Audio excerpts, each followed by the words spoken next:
સંકલ્પ રેલીનું આયોજન કરીશું ક્યાંથી અને કઈ રીતનું?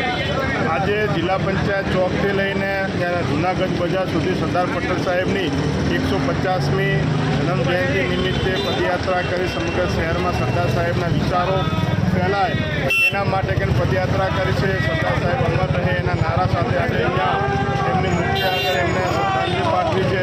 સરદાર સાહેબે આ દેશને એક કરવા માટે 556 જેટલા રજવાડોને ભારત દેશમાં ભરવા માટે કરી અને એક મજબૂત નેતૃત્વ કિસાન નેતા તરીકે એમને આંદોલનો કરે એના પ્રતાપે આજે જે જવાન છે કિસાનના નારો પણ છે અને આજે 150મી જન્મજયંતિ છે ત્યારે અમે સૌ કોંગ્રેસ પાર્ટીના બનાસકાંઠાના કાર્યકરો એમને શ્રદ્ધાંજલિ પાઠવે.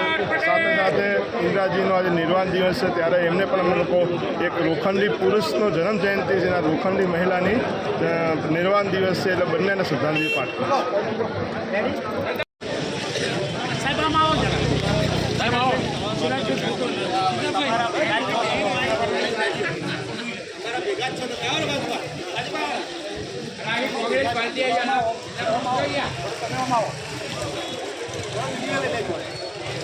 સરદાર સાહેબ